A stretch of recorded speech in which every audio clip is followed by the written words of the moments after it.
Okay, we're going to start now talking about young adulthood, which is maybe more meaningful to you now that you've read Arnett's book and thought about that for a little while.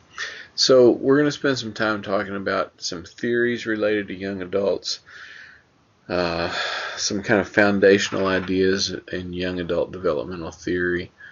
Um, and so, we'll start here with looking at something from Sharon Parks. She's someone who's done lots of writing and research with young adulthood, and particularly kind of in the areas of values and faith. And so this is from one of her books. You can see there, "The Search for Faith and Meaning," that I think is a pretty good book. Um, if you're interested, it's not particularly about Christian faith.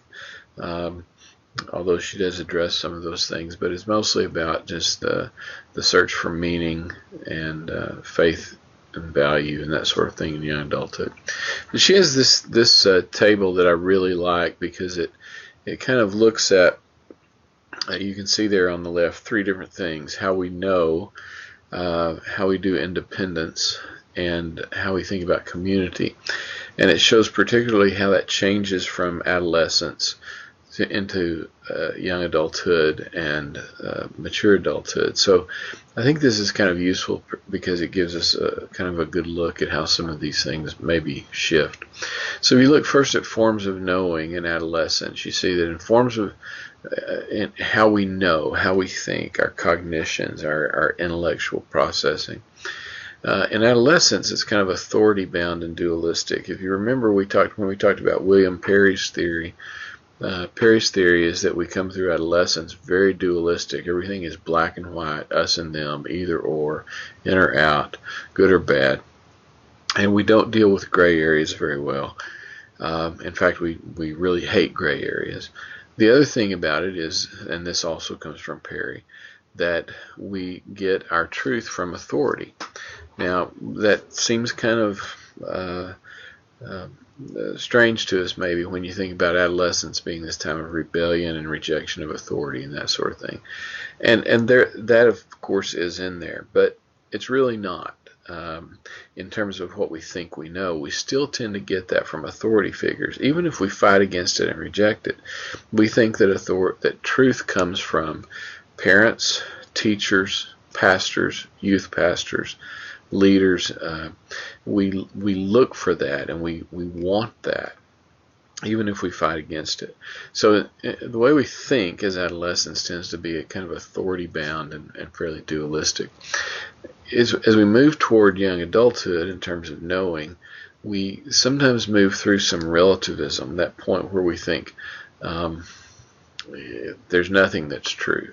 If what I believed when I was 15 or what my parents taught me is not true, or if what my church says about the Bible is not accurate, then nothing can be true. And nobody knows. And we can't nail anything down or make anything make sense. So we may go through this time of kind of unqualified relativism where everything is relative and everything is okay.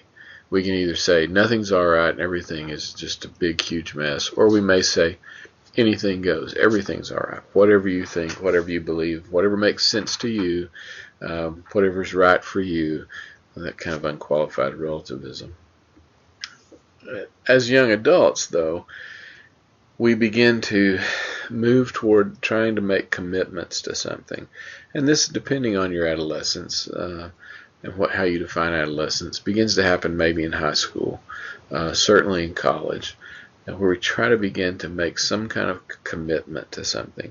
Sometimes that's pretty ideological. It's kind of we get a little radical about it sometimes. We get very angry when people challenge it, maybe, because we're putting our commitment into something. We're saying, I believe these things. We see that sometimes with younger college students who come to college with ideas, and if they get challenged, they hate that. They don't enjoy it at all, and they don't appreciate it at all. And they maybe go home and tell their parents that we're teaching them something that's not Christian or not biblical or something like that because they've heard something that they haven't heard before. and it challenges their ideological commitments. As they work through that, though, and move into middle adulthood, they tend to develop, or we tend to develop, a kind of tested commitments, things that we've been able to hold on to for a few years, and they become kind of systemic. They infiltrate our families and our jobs and our churches and our communities, and they're reinforced by those things, so that they're not just ideological, they're not just a thing that I've decided for me is true and I'm going to hang on to it no matter what. They're things that are broader and bigger than that, systemic even. And then as mature adults, we tend to move toward making convictional commitments, that's Parks's word, where we make commitments to things that may not make sense. They may not make sense even to community. They may not make sense to constituents, to our family, but we embrace the idea of paradox, something that we really haven't done before. Even as kind of median adults, sometimes we don't do that very well.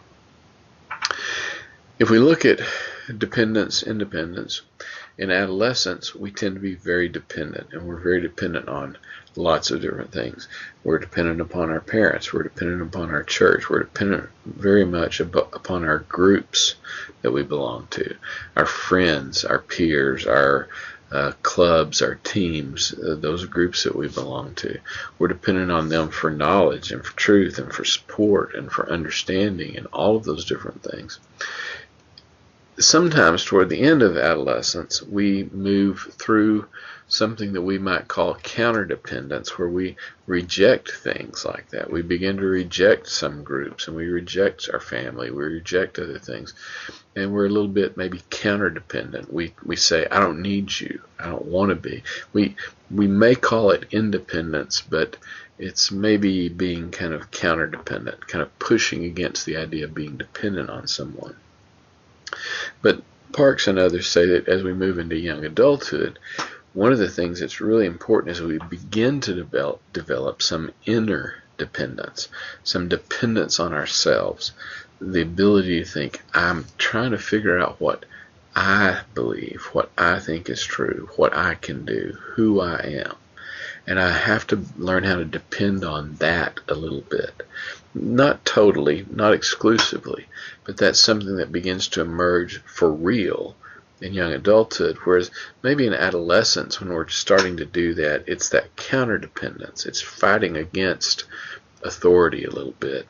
As young adults, it's saying, I have to be able to depend on me, to decide for myself, to work out my faith for myself, to work out my politics for myself, to work out my own value system. Then as we get older as adults, we begin to have a more confidence in that dependence on ourselves, knowing ourselves. And then as we get even older, we maybe move toward having a healthier kind of interdependence, where we really acknowledge that we don't do everything, and we don't have everything, and we can't accomplish everything, then we really need others. And we begin to build our relationships with others kind of accordingly. And if you look at forms of community, as adolescents, our communities are pretty conventional. Our friends, our peer groups, our clubs, our teams, our family, maybe. That begins to diffuse as we move toward young adulthood, and by the time we get to young adulthood, very often we're open to learning from other people. This is particularly what happens in college, in undergraduate college, and sometimes in graduate school, that we develop relationships with people that we acknowledge know more than we do, or have more experience than we do. And this is what Parks calls the hearth table and commons. It's what happens when we sit together, when we eat together, when we sit by the fire together, when we live in common spaces and do things together. We begin to learn. It's the idea of learning community that we strive for in college. Then as we move past that a little bit, we begin to select groups that we like to belong to. Not nearly so much as we do as adolescents, but we still develop some group identity. And then as we mature, we begin sometimes to be open to groups that we would not have ever been open to before. Different religious experiences, different cultural experiences, lots of things like that. So we'll be right back and continue this.